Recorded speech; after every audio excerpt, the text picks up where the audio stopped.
네, 우리 하나님 말씀 보겠습니다. 하나님 말씀 구약성경 사무엘상 2장 29절로 30절의 말씀입니다. 구약성경 411면에 있습니다. 사무엘상 2장 29절로 30절의 말씀을 우리 함께 봉독합니다. 함께 봉독합니다. 너희는 어찌하여 내가 내 처소에서 명령한 내 제물과 예물을 밟으며 내 아들들을 나보다 더 중히 여겨 내 백성 이스라엘이 드리는 가장 좋은 곳으로 너희들을 살지게 하느냐? 그러므로 이스라엘의 하나님 나 여호와가 말하노라. 내가 전에 내 집과 내 조상의 집이 내 앞에 영원히 행하리라 하였으나 이제 나 여호와가 말하노니 결단코 그렇게 하지 아니하리라. 나를 존중히 여기는 자를 내가 존중히 여기고 나를 멸시하는 자를 내가 경멸하리라. 아멘. 할렐루야. 2022년 새해 첫 주일 신년 감사 예배 오신 여러분들 주의 이름으로 환영하며 축복합니다. 우리 앞뒤 자본에게 인사하겠습니다. 새해 주님의 축복을 많이 받으세요. 인사하겠습니다. 네. 그래서 2022년을 시작함에 있어서 어떤 주제를 가지고 말씀을 증거할까 묵상하게 됐습니다. 그래서 처음에 마음에 들었던 것은 비전을 가지고 말씀을 나눌까 해서 이렇게 시리즈를 준비할까 했는데 우리가 송구 영신 예배 때 우리가 야베스의 그 기도를 통해서 너는 보배롭고 존귀한 자다 그 칭함받은 그 말씀이 내 마음을 참 이렇게 다가오더라고요. 그래서 오늘날 많은 성도들이 어깨가 처져 있고 얼굴에 기쁨이 별로 없는 근심이 많은 그런 오늘날 성도들의 모습을 볼 때 다시금 정체성 다시금 그러한 존재 자아감이 다시 회복되어야겠구나. 그게 뭐냐? 보배롭고 존귀한 자가 아닌가. 우리는 누구나 다 죄인이라는 말에 공감을 합니다. 그렇죠? 근데 그리스도인들이 너무 죄인에 많이 얽매인 것 같아요. 근데 여러분 잘 보세요. 여러분 솔직히 볼 때 뭐 특별하게 많은 죄를 범합니까? 우리 솔직해지자고요. 여러분 뭐 정말 엄청난 죄를 범하고 살아요? 근데 늘 엄청난 죄를 범한다고 생각하며 살아요. 그러니까 늘 무게감이 있어요. 교회를 다녀도 죄인 것 같고 가정을 이끌어도 죄된 것 같고 어디 나가서 누굴 만나도 죄된 것 같고 항상 그 강박관념이 있지 않은가. 그것은 죄인이라는 것은 바뀌지 않습니다. 그 원래의 죄인은 그 본성 자체가 죄로 태어났으니까. 근데 우리는 주님 안에서 뭐예요? 새로운 존재가 되었잖아요. 주님 안에서 새로운 존재가 되었잖아요. 그러면 새롭게 되다는 것을 저는 무슨 뭐 깨뜨리고 새롭게 만드는 건 줄 알았어요. 그게 아니고 이 말씀을 어떻게 쉽게 또 이해할 수 있을까? 하나님 저에게 지혜를 주시더라고요. 근데 저희 집이 제 아내가 저희 가정 얘기하지 말라는데 오늘까지만 하고 끝낼게요. 자꾸 가정사 얘기해서 무슨 은혜가 되겠냐고 창피해 죽겠다 그러는데 그냥 오늘까지만 창피합시다. 우리 아내가 제일 잘하는 음식이 있어요. 건우야. 계란말입니다. 왜 계란말이잖아요. 빠르고 신속하고 정확하게 할 수 있는 게 계란말이에요. 그리고 아이들이 좋아하거든요. 뭐 저희 집만 그런 게 아닐 거예요.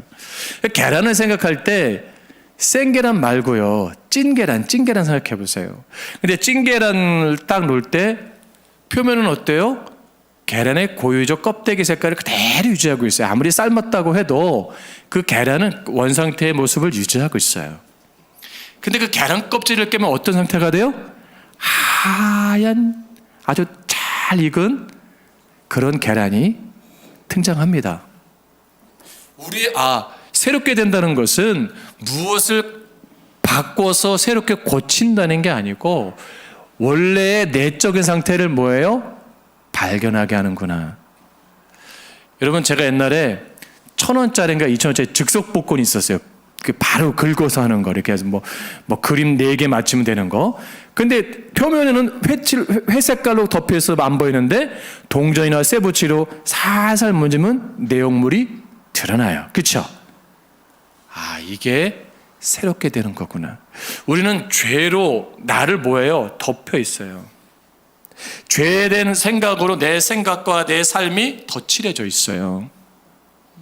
그것을 벗겨내는 거구나.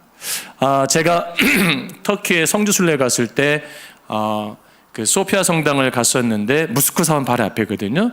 근데 이 무슬림들이 이 소피아 성당을 보고 너무 아름다워가지고 회칠로 그 모든 벽화를 젖칠로 이렇게 쉽게 말하면 시멘트 같은 거로 다 덮어버렸어요. 그리고 그 앞에 모스크 사원을 크게 만든 거예요. 똑같이 가보시면 알 거예요. 근데 이게 어느 순간 이제 몇 세기가 지나니까 이 횟가루가 떨어지는 거예요. 바닥에 뚝뚝 떨어지는 거예요. 떨어지면서 그들이 감축을 했던 그 비잔티 양식의 그림들이 성화들이 쫙 드러나는 거예요. 원래 우리는 뭐예요? 하나님의 사람이잖아요. 하나님의 사람이에요. 근데 내가 자꾸 나를 뭐예요? 내가 죄로 여러 가지 형태로 내가 나도 모르게 더 씌워진 게 많구나. 여러분 깨세요. 그 깨는 게 뭐냐? 나는 보배롭고 존귀한 자들. 그래서 몇 주가 될지 모르지만 여러분 이 말씀이 우리가 나눌 때에 그래 나는 보배로운 자야. 나는 존귀한 자야. 그러니까 존귀라는 단어를 이렇게 사전적 의미로 보니까 품이 있고 아름다운 거래요. 품이 있고 아름다운 거. 그리스도인은 품위가 있고 아름다운 거구나. 유럽인들은 약간 귀족주의가 있잖아요. 그죠? 그들은 폼을 중요하잖아요. 그런 거 말고 그리스도인의 폼이 뭘까? 나는 하나님의 사람이다. 하나님이 나를 얼마나 사랑하셨으면 독생자를 보내셔서 나를 살리셨잖아요. 그러니까 여러분 개개인이 절대 무가치한 존재가 아니에요. 그럼 우리가 왜 무가치하다고 생각해요? 자꾸 세상 걸 통해서 나를 비춰보니까 누구와 비교해보니까 나는 뭐예요? 자꾸 연약하게 느껴지는 거예요. 절대 그러지 않습니다. 그러면 올해가 시작이잖아요. 그럼 우리가 올해를 시작하면서 끝까지 뭐예요? 믿음의 경주를 잘 달려가야죠. 그리고 마지막 인생이 마무리하는 때까지 뭐예요? 내가 존귀한 자로 서야 되고 보배로운 삶을 살아야죠. 시편 16편 3절 말씀에 땅에 있는 성도들은 존귀한 자들이니 나의 모든 즐거움이 그들에게 있도다. 땅에 있는 모든 성도들은 존귀한 자래요. 나의 즐거움이 그들에게 있대요. 우리는 존귀한 자로 부름받은 거예요. 존귀한 자로. 그리고 뭐예요? 보배롭게 살기로 하나님이 원하시는 거예요. 오늘의 본문은 존귀한 자로 부르심을 받을 때 실패하지 않고 보배롭게 살아가야 될 비밀을 담고 있는 것이 오늘의 본문이에요. 새해가 되면 토종 비결을 보잖아요. 그죠? 신년 운수. 올해는 뭐 검은 호랑이라 그래요. 그래서 뭐 있다. 그러니까 그러면서 이제 올 한 해 어떻게 될까 굉장히 궁금하잖아요. 대선은 어떻게 될 거며, 국가 정세는 어떻게 될 거며, 섣부른 예언가들은 올해 11월에 남북한이 통일된다는 예언을 막 쏟아내고 있고, 막 엄청난 경제적 호황을 누릴 거라고 말하는 분이 있고, 아니면 다시 나라가 망할 거라고 말하는 나름대로의 생각들을 막 던져요. 그러니까 많은 사람들이 불안해요. 초조해요. 집값은 완전히 폭락할 것이다. 급속도로 폭락할 것이다. 한국은행 전 총재였던 분이 얘기한 거거든요. 일본이 10년 동안 경제 몰락이 올해부터 시작된대요. 한국은 부동산 거품이 꺼진다. 이런 거 굉장히 지금 그런 얘기 들을 때 암울한 거예요. 내가 어떻게 살까? 주식을 해야 되나? 코인을 해야 되나? 땅을 사야 되나? 어떻게 해야 되나? 많은 사람들이 그런 거에 불안하고 초조해요. 여러분 불안하고 초조하지 마세요. 왠지 아세요? 나는 보배롭고 존귀한 자니까. 보배롭고 존귀한 자는 두려운 게 아니에요. 품위를 지키는 거예요. 어떤 품위? 하나님의 사람으로서의 품위. 그럼 우리가 올 한 해 어떻게 하면 이 품위를 유지하고 성공할 수 있고 실패할 수 있는가? 아까도 좀 전에 언급한 것처럼 오늘 본문이 잘 제시하고 있어요. 오늘 본문에 등장하는 게 뭐예요? 엘리 제사장 가문이에요. 엘리 제사장 가문. 여러분 엘리 제사장 가문에서 다 알고 있잖아요. 그죠? 엘리 제사장 가문 폼 나는 가문 아니에요? 품이 있는 사람이에요. 존귀한 사람이에요. 그렇게 인정받는 사람이고 가문이에요. 그런데 그 엘리의 가문이 결론이 어때요? 우리는 잘 알고 있잖아요. 정말 비참하게 그 가문이 무너지거든요. 근데 하나님이 엘리 제사장에게 요구한 게 있어요. 여러분 30절 말씀 보세요. 30절 말씀. 30절 말씀. 같이 봉독합니다. 시작. 그러므로 이스라엘의 하나님 나 여호와가 말하노라 내가 전에 내 집과 내 조상의 집이 내 앞에 영원히 행하리라 하였으나 이제 나 여호와가 말하노니 결단코 그렇게 하지 아니하리라. 나를 존중히 여기는 자를 내가 존중히 여기고 나를 멸시하는 자를 내가 경멸하리라. 아멘. 하나님 뭐라는 줄 아세요? 엘리에게 야, 내가 전에 너에게 내 집과 내 조상의 집에 내 앞에 영원히 행할 것이다. 영원한 축복이 임할 것이다. 존귀하고 보배롭게 될 것이라고 약속했다. 그런데 이제 아니라는 거예요. 왜요? 나를 존중히 여기지 않으니까. 이게 뭐예요? 교만하게 행한다는 거죠. 예? 나를 멸시하는 자를 내가 멸시하겠다. 여러분 1세기 예루살렘 교회부터 21세기 오늘 현대 교회까지 그 초대 교회들이 여전히 살아있는 게 있어요? 없습니다. 기독교 역사 가운데 1000년, 2000년 유지하는 교회들이 있습니까? 제가 보기에는 없어요. 왜 그럴까? 왜 그럴까? 정말 우리 교회 가운데서도 여러분 가까운 지인이나 뭐 가까운 분들 가운데 예수 잘 믿다가 끝까지 잘 믿고 천국 가신 분들 몇 분 되세요? 잘 한번 생각해 보세요. 제 주변에 생각보다 많지 않더라고요. 처음에 정말 예수를 정말 잘 믿었는데 결론이 안 좋게 끝나는 분들을 많이 봐요. 그런 목회자도 보게 되고 그런 성도도 보게 되고 내 주변에 많이 보게 돼요. 이유가 뭘까? 이유가 뭘까? 한국교회 120년, 130년 선교 역사 가운데 초기 한국교회 부신회가 있어요. 한국교회 여러분 아무리 역사가 길다 해도 100년 넘는 교회가 대한민국에 한 20여 개밖에 안 됩니다. 기껏해야 30년, 40년 역사예요. 한국교회가. 이 땅의 모든 큰 교회들이 다 그렇습니다. 70년 후반에 개척해서 그 어려운 시기를 새마루 놓을 때 그때 79년, 78년도 개척했던 교회들이 많이 성장해가지고 지금 뭐 2, 3천 명, 뭐 2만 명 모이는 게 이렇게 모이는 대형교회가 되어 있어요. 역사가 짧아요. 근데 중요한 게 뭔지 아세요? 그런 교회들이 앞으로 100년, 200년, 300년 뒤에 지속할 수 있냐는 거예요. 여러분 아멘이 없잖아요. 왜 없는 줄 아세요? 장담하지 못하니까. 왜? 그걸 본 적이 있어야죠. 그걸 봤으면 아멘할 수 있어요. 그렇죠? 그러면 생각해 보세요. 그 교회들에게 세울 때 얼마나 순수하게 세운 줄 아세요? 여러분 저희 소망교회 처음 개척 예배할 때 얼마나 순수했어요. 아무것도 모르고 개척했고 아무것도 모르는 사람과 함께 예배드렸고 그 아파트 거실에서 정말 순수하게 모였거든요. 그 1시간 거리를 갔어요. 그때 모여서 거기를 예배 초서를. 그게 머니까 힘들어지니까 원병 집사가 그때는 얼마나 순수한지 몰라요. 박원병 집사가.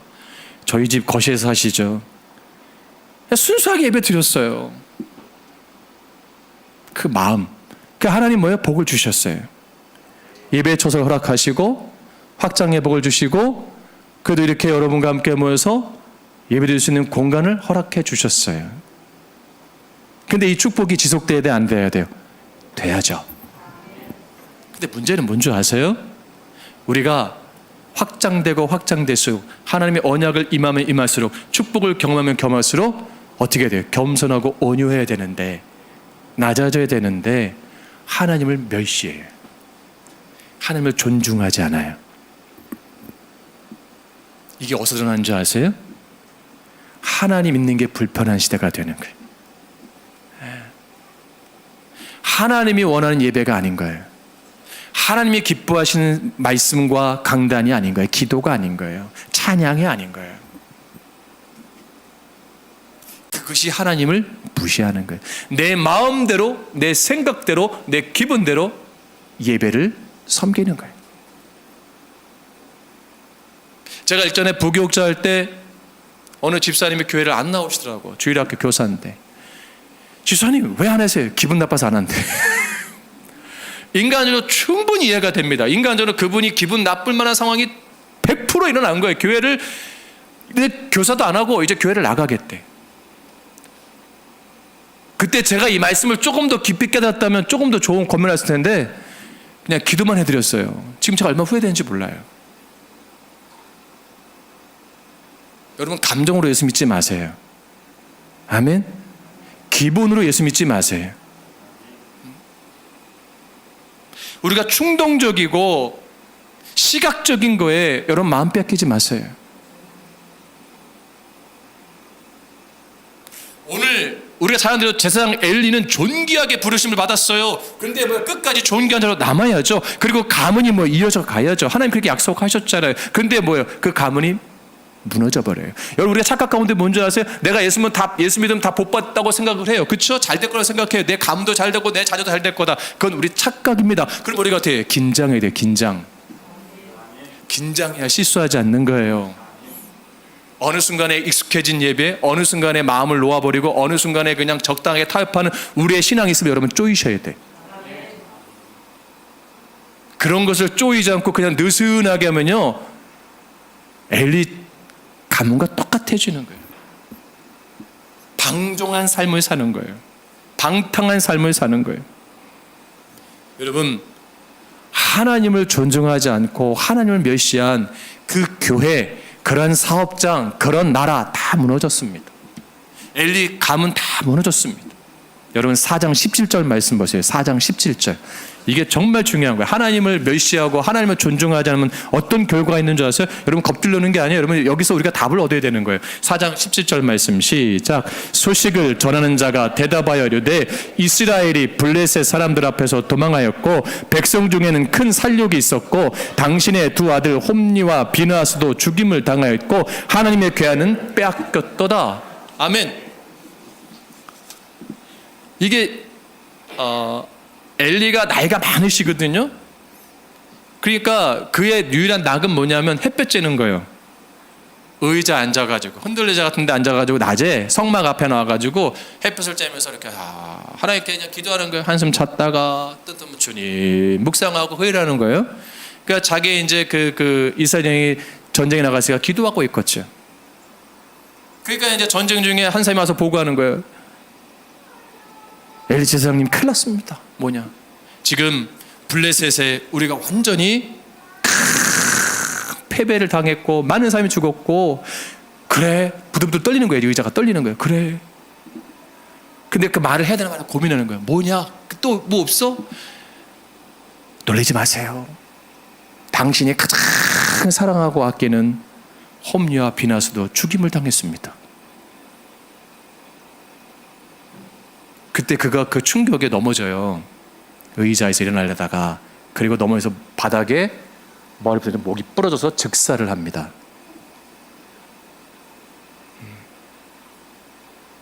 그 충격에 엘리가 아들들을 잃었다는 소식에 그 노후에 일어나다가 넘어지면서 머리를 바닥에 부딪히면서 목뼈가 부러져서 즉사하게 됩니다. 그리고 그가 더 떨었던 이유가 뭐예요? 하나님의 법궤를 빼앗겠다는 소식을 들은 거예요. 하나님이 빼앗긴 거예요. 하나님이 빼앗긴 거예요. 적군의 손에. 여러분, 하나님을 존중하지 않고 하나님을 멸시하면요, 하나님을 빼앗긴다니까요. 그 복의, 축복의 개념인 그 영원히 내 가문과 함께했던 언약의 하나님께서 빼앗겨요. 계시록에 보면 하나님은 왜 촛대를 옮기신다고 하잖아요. 그죠? 촛대를 옮기신다. 여러분, 가문에 있는 촛대가 옮기지 않길 주님은 축복합니다. 여러분, 가문에 있는 그 하나님의 궤가 옮겨지지 않길 주님은 축복합니다. 우리 교회에 이 궤가 옮겨지면 안 돼요. 그 보이는 게 아니에요. 궤가. 그 하나님의 중심이 빼앗기면 안 된다는 거예요. 그러려면 우리가 어떻게 해야 돼요? 하나님을 존중해요. 존중하는 것은 내가 겸손하고 인정하는 거예요. 주되심을 인정하는 거예요. 모든 주권을 하나님께 돌리는 거예요. 그런 마음이 있어야 돼요.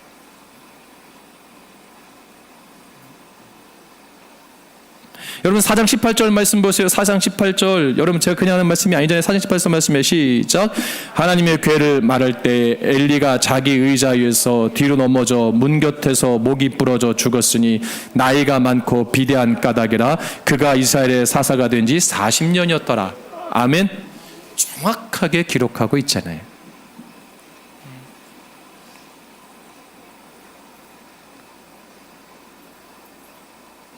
그런데 이거로 끝난 게 아니에요. 엘리 가문이 아들들 죽고 엘리가 이렇게 목이 부러져 죽고 법궤가 빼앗긴 것만 해도 충격적인데 어떻게 된 줄 아세요? 여러분, 이제 아이를 뵌 며느리가 있단 말이에요. 며느리. 이제 그 아들들의 며느리가 전사했다는 소식을 듣고 어떻게 된 줄 아세요?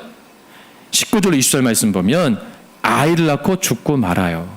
아이를 낳으면서 죽어요. 그러면서 그 며느리가 뭐라냐면 죽어가면서 아이 이름을 이가봇이에요. 이가봇. 이가봇이 뭐냐면 하나님의 영광이 떠났다. 참, 우리 가문에 하나님의 임재가 떠났다. 그래서 그 이름이 이가봇이.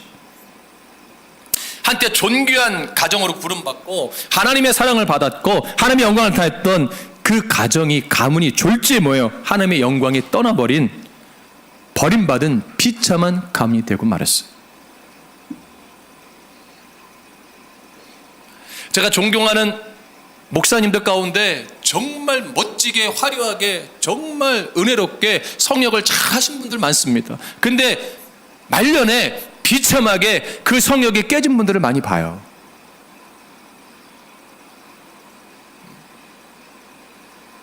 저는 성도들이 무서울 때가 있어요.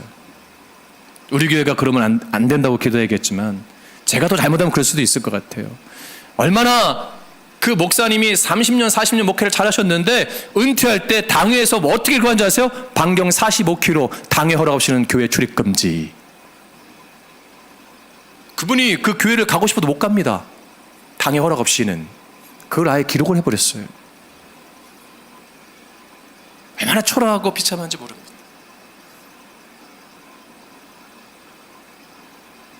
이유가 있더라고요. 왜 그렇게 했던 이유가 있어요. 자격이 안 되는 아들을 억지로 세습을 하게 된 거예요. 어느 목사님은 그 노후에 그 은퇴 그거에 대한 전관 예우에 대해서 더 많은 것을 요구하다가 처참하게 무너진 목사님도 보게 됩니다.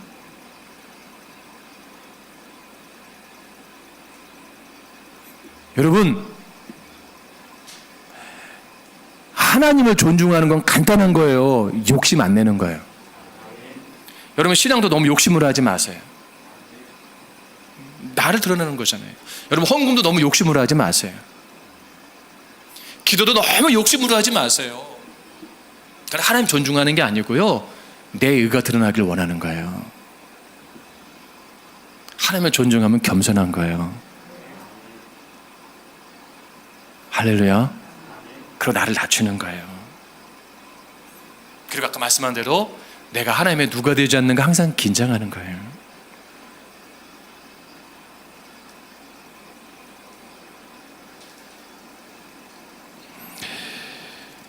여러분, 2장 36절 말씀 보세요. 2장 36절 말씀에 2장 36절 말씀에 뭐라고 말씀합니까? 같이 본답니다. 시작. 그리고 내 집 남은 사람이 밖에 와서 은 한 조각과 떡 한 덩이를 위하여 그에게 엎드려르되 청하노니 내게 제사장의 직분 하나를 맡겨 내게 떡 조각을 먹게 하소서 하리라 하셨더라. 아멘. 이게 뭐냐면 가문이 모든 걸 다 빼앗기고요, 완전히 구걸하는 비천한 거지와 같은 가문이 되고 말았다는 거예요. 여러분, 지금도 늦지 않았습니다. 한국교회에 지금도 목회자들 늦지 않고 성도들 늦지 않았어요. 하나님을 존중하세요. 하나님을 두려워하세요. 그게 내가 보배롭게 되는 거예요. 마지막 기회가 아닌가 생각이 됩니다. 이 땅에 한국교회 얼마나 교만한지 모릅니다. 오늘날 그리스도인들이 왜 세상에 욕먹죠? 그리스도인들이 교만하게 비치기 때문이에요. 세상 사람들과 다르게. 그런데 정작 우리의 삶은 뭐예요? 의롭지 않아요. 정의롭지 않아요. 그래서 나는 보배로운 존재라고 생각해요. 축복받는 존재라고 생각해요.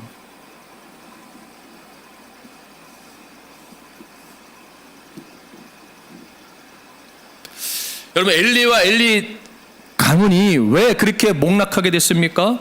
하나님을 경외하기보단 뭐예요? 하나님으로부터 그 귀중히 여겨야 될 그 본분을 망각하고 그들은 뭐예요? 그 성전에서 자기의 배를 배불리게 한 거예요. 자기의 배를. 29절에서 우리가 본문에 봤지만 너희는 어찌하여 내가 내 처소에 하나님 처소잖아요. 처소에서 명령한 내 재물과 예물을 밟으며 네 아들들을 나보다 더 중히 여겨 내 백성 이스라엘이 드리는 가장 좋은 것으로 너희들을 살찌게 하느냐. 아까 엘리가 비대했다고 했잖아요. 비대. 그죠? 이게 기록한 이유가 있어요. 뭐예요? 그는 제사장의 본분인 하나님을 수종드는 일과 예배를 수종드는 일보다 뭐예요? 먹고 즐기고 그거에 더 많은 시간을 투여했다는 겁니다. 상징적으로. 하나님에 드려진 제물과 예물을 밟고 다닌 거예요. 별로 중요한 게 아닌 거예요. 여러분, 교회는요 여러분 드리는 헌금을 가지고 절대 세상 말로 돈놀이 하면 안 됩니다. 나중에 어떤지 모르지만 목사님 어디 뭐 주식 투자하시죠, 뭐 헌금 가지고 코인 하시죠, 절대 그런 얘기 하시면 안 돼요. 없으면 없는 대로 살면 돼요. 아멘. 이거는 성경적인 게 아닙니다. 그리고 목회자 가정이 너무 풍족해도 안 돼요. 가난하게 사는 건 하나님 뜻이 아니지만 여러분이 준 거 가지고 뭐 제가 무슨 헌금 뭐 100% 맨날 뭐 소고기 사 먹고 모두 사 먹고 살만 찍었죠. 며칠 전에 목사님들 만나는데 저보고 이렇게 살이 빠지냐고 하더라고요. 그래서 제가 한마디 날렸어요. 개척교 목사님 살 빠져야 은혜롭다고. 성경적인 거예요. 그러니까 뭐를 잃어버려요? 말씀 가리키는 걸 잃어버린 거예요. 오늘날 풍족한 시대 아닙니까, 여러분? 여러분 가정에 돌아가 보세요. 항상 고민이 뭔지 해서 내일은 뭐 먹지? 내일 친구 만나러 가는데 뭐 입지? 옷장에 옷이 많은데도 뭐 입지 내가 고민하고 있어. 아무나 입으세요. 냉장고에 유통기한이라는 거 많죠? 한지 집사님? 냉동이니까 보니까 2020년도 거야. 야, 이게 언제 거야 이거? 그런 거 다 똑같아요. 버리자니 아깝고 먹자니 아깝고 남편 몰래 버려야 되겠는데 눈치는 보이고 욕은 먹을 것 같고 뭐 우리 집이나 그냥 다 똑같아요. 근데 우리가 항상 하는 말이 뭐예요? 먹을 게 없대. 냉장고 정리하세요. 풍족해요. 풍족하니까 뭐가 영적으로 뭐예요? 게을러진 거예요. 영적으로 게으름이 온 거예요. 살찌는 거, 육적인 거, 쾌락적인 거, 충족적인 것만 집중하는 거예요. 오늘날 교회에서도 뭐예요? 정말 영적인 일에는 별로 관심이 없어요. 쾌락적이고 충족적인 건 많은 사람들이 즐거워해요. 시대가 바뀌긴 했지만 이미 엘리 제사장 가운데 그게 있는 거예요. 하나님을 존중히 여긴다. 하나님이 있어야 될 자리에 우리가 먹는 거로 즐기는 거로 하나님 이름을 더럽히면 안 돼요. 그리고 여러분 자녀들 사랑하지만 하나님보다 너무 사랑하지 마세요. 협박하는 게 아닙니다. 잘못하면 신앙이 빼앗길 수 있어요. 너무 사랑은 하는데 진짜 사랑이 뭔지 아세요? 잘못된 걸 훈계할 수 있어야 돼. 말씀으로. 근데 엘리는 뭐예요? 그 아들들을 뭐예요? 훈계하지 못했어요. 그러니까 그들이 참담한 일을 벌이잖아요. 나중에 기준이 무너지는 거예요. 아유 괜찮지 뭐 괜찮지. 이 말씀 못해 제가 엘리 같더라고요. 제가 엘리 같고 왜냐면 서연아 괜찮아. 너무 그렇게 예수 안 믿어도 돼. 야, 가정예배 그냥 하루 쉬어도 돼. 밥 먹을 때 기도 안 해도 돼. 그게 안 해도 돼요, 사실은. 뭐 하고 안 하고 중요한 건 아니에요. 무슨 가정예배가 목숨만큼 중요한 그런 건 아닌데 그래도 목사 가정이면 본인이 돼야 되잖아요. 그러니까 우리 아내가 뭐예요? 늘 나보고 그래요. 목사 나와라 제발. 당신이 목사. 그래 제가 그러죠. 그럼 당신이 목사해라. 갈등이 시작돼요. 별거 아닌데 갈등 시작하고 밥맛도 없어지고 기분 나빠지고 타협하기 시작하니까 게을러지는 거예요. 난 어느 순간 소파에 누워있고 리모컨이 내 유일한 친구고 그리고 채널이 왜 이렇게 많은지 몰라요. 그냥 보지도 않으면서 계속 돌리고 있어요. 뭐 저만 그런가요? 다 그렇잖아요. 그리고 그냥 과자 안에서 과자 한 봉지 먹으면서 하루를 그렇게 지나가고 있더라고요. 나는 보배롭고 존귀한 자인데 난 잘못되는 거 덧칠해져 있는 거예요. 비대해진 거예요.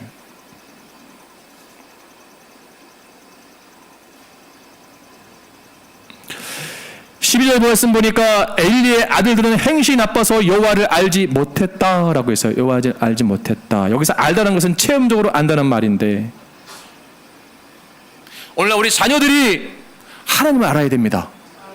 여기 지금 기성세대 우리 집사님들은 10대든 20대든 30대든 예수님 체험한 경험들이 있어요. 다 있죠? 저도 있습니다. 그 체험이 인생을 바꾸는 거예요. 저를 목사를 만들고 교회 집사를 만들고 장로를 세운 거 아닙니까? 그래도 세상이 아무리 그래도 난 교회를 다니는 목적이 분명하잖아요. 그러니까 우리가 예배 왔잖아요. 근데 지금 여러분 10대 20대들이 그런 체험을 해야 돼, 안 해야 돼요? 해야죠. 못하는 이유가 뭔지 아세요? 내가 엘리 같은 거예요. 사단은 내가 다 사주고 예배 다 타협하고 다 인정해주고 다 허락하고 안 됩니다. 그들이 자녀들이 예수를 만나야 돼요. 만나야 소망이 있는 거예요. 그 가문이 나 때 받은 축복으로 끝나면 안 됩니다. 내 자녀와 자녀의 계속해서 그 믿음을 기업을 그 신앙 유산을 남겨주어야 돼요. 부모님이 체험한 은혜가 먼 나라 무슨 뭐 우주여행 얘기하듯이 들리면 안 되는 거예요. 그 말을 들을 때 나도 내 아빠처럼 내 엄마처럼 나도 그 하나님 만나고 싶다는 도전을 줘야죠. 그리고 뭐 본이 돼야죠. 그 출발임에 나는 보배롭고 존재한 자다. 나는 하나님의 사람이다. 여러분 그걸 잃어버리면 안 돼요. 난 여러분의 목사가 아닙니다. 하나님의 목사지. 여러분의 목사는 여러분 비유 맞추는 목사밖에 안 되는 거예요. 할렐루야. 하나님의 목사로서 잘못된 것을 분별할 수 있고 잘못된 것을 말할 수 있고 염소를 골라낼 수 있어야 되고 사이비를 골라낼 수 있어야 되고 회방하는 악한 영들을 몰아낼 수 있는 능력이 있어야죠. 이건 다 눈치 보고 비유 맞히고 가슴 졸이고 떠나면 어떡할까? 교회 만나면 어떡할까? 수준이 거기 머무른다면 그게 교회가 되겠습니까? 아닌 거예요. 그 영혼을 봐야죠. 영혼을. 여러분이 아무리 여러분 자녀가 공부를 잘해서 서울대 가면 뭐 할 거예요? 무시하는 게 아닙니다. 제가 교육 목사할 때 어느 집사님 저한테 와서 목사님 전 그 부모님 알지도 못해요. 그 자녀가 누구지 몰라요. 저 아이 고3인데 올 1년 동안 교회를 안 나와도 되죠? 왜요? 고3이잖아요. 고3은 무슨 면책권이 있습니까? 수능을 봐야 돼서 1년을 쉬겠대. 그리고 가시더라고요. 전 그 아이가 어느 데 간지 모릅니다. 좋은 데 갔는지 어땠는지 모릅니다. 여러분 1년 동안 뭐 주일 열심히 나왔다고 그 아이가 신앙 좋은 건 아니잖아요. 솔직히 그죠? 우리 인정하자고요. 52주 뭐 1년 공부해서 좋은 데 가서 더 대학 가서 열심히 예수 믿으면 좋을 수 있어요. 그죠? 벌써 우리가 타협하고 있는 거예요. 타협할 게 있고요. 안 할 게 있는 거예요. 우리의 우선순위가 바뀌면 안 되는 거예요. 여러분 가정도 질서가 있어야 돼요. 여러분 무시하는 게 아닙니다. 아내 되신 분들 남편을 넘지 마세요. 제발 남편의 권위에 도전하지 마세요. 이건 성경적인 거예요. 왜? 그게 뭐냐면 하나님의 권위에 도전하는 것과 똑같은 거예요. 그렇다고 남편들이 권위를 가지고 또 아내를 무시하면 안 됩니다. 사랑하고 존중해야 돼요. 동격이에요. 동격. 그러면 질서의 하나님이에요. 할렐루야. 그걸 인정할 수 있어야 돼요. 자녀들은 주 안에서 부모에게 뭐예요? 공경해야 돼요. 순종해야 되고 아무리 힘들어도 그게 질서예요. 질서. 엘리는 그 질서가 뭐예요? 깨진 거예요. 하나님에서 받을 그 은혜의 축복이 통로의 질서가 무너진 거예요. 질서가 깨지니까 뭐예요? 그 가정이 뭐예요? 완전히 그냥 난리가 난 거예요. 예배도 질서가 있는 거예요. 여러분 기분대로 여러분 마음에 흡족한 예배를 드리면 안 됩니다. 하나님 원하신 예배에 내가 맞춰야죠. 불편해도 내가 맞추는 거예요. 아멘. 내 입맛에 맞는 내 귀에 드리는 예배를 드리면 안 되고 내 신앙생활 되면 안 됩니다. 그런 순간 내가 비대해지는 거예요. 영적으로 게을러지고 내가 살쪄서 내가 일어날 힘 없을 만큼 주저앉게 돼서 나중에 뭐야 자기 몸도 못 가르는 그런 연약한 인생이 되고 마는 거예요.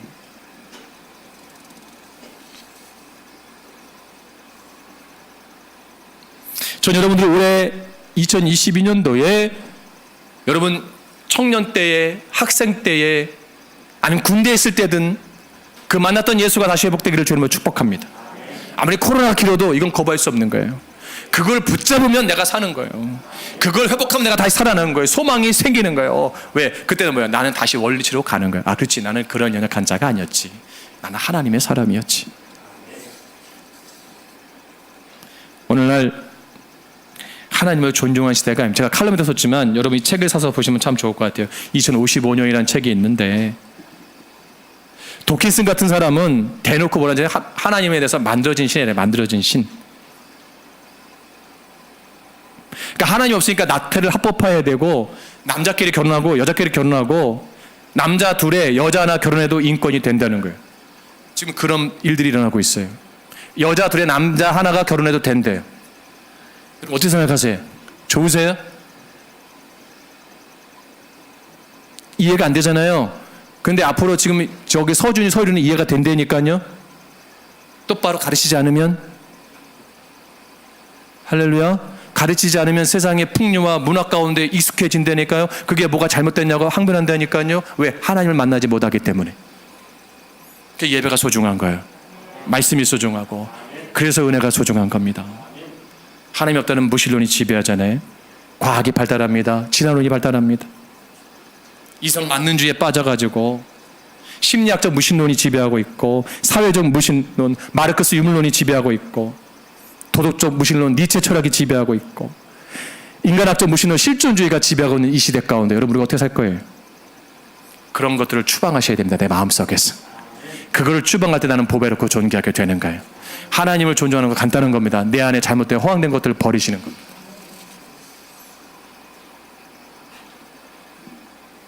여러분 시편 25편 12절로 14절 말씀에 여호와를 경외하는 자 누구냐?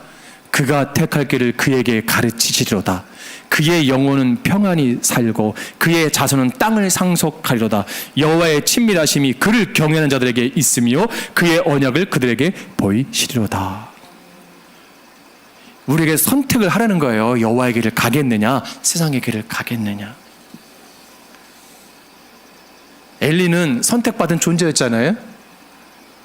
근데 그거 뭐예요? 여호와 길을 놓쳐버렸잖아요. 우리는 구원받은 하나님의 사람들입니다. 하나님의 선택받은 하나님의 자녀들이에요. 아멘? 그럼 중요한 게 뭐예요? 이제 내가 뭐예요? 그 길을 온전히 가야죠. 그래서 여러분 오늘날 토저가 말했듯이 종교 소비자들이 모이는 시대와 예배를 만들지 말래요. 이게 정말 도전적인 말 아닙니까? 여러분 신앙 기브앤테이크 아닙니다. 이거는 신앙이 아닙니다. 근데 오늘날 신앙하면 다 기브앤테이크잖아요. 교회에서 나에게 뭘 해줄 수 있는가? 내가 하나님에서 무엇을 할 수 있는가 고민을 안 해요.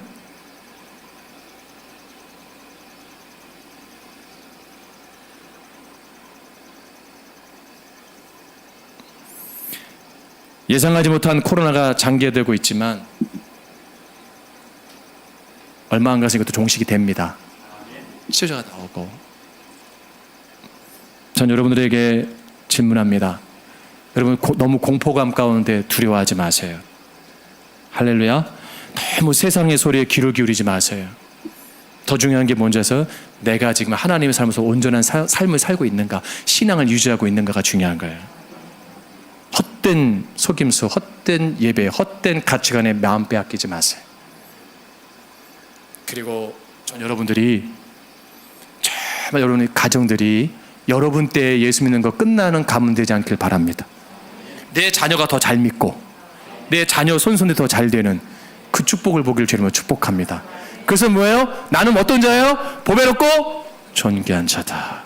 근데 보배롭고 존귀한 자가 잘못된 옷들을 입고 잘못된 곳으로 칠해져 있다면 여러분 인생 뭐예요? 그걸 버리세요. 그리고 가장 중요한 게 뭐예요? 하나님을 존중히 여기세요. 그리고 하나님 앞에 낮아지세요. 그러면 우리가 삽니다. 그래서 52주 마무리할 때는 하나님 정말 우리 가정에 복을 주셨습니다 고백할 수 있는, 영광 돌릴 수 있는 우리 모두 되기를 주님으로 축복합니다. 기도하겠습니다. 하나님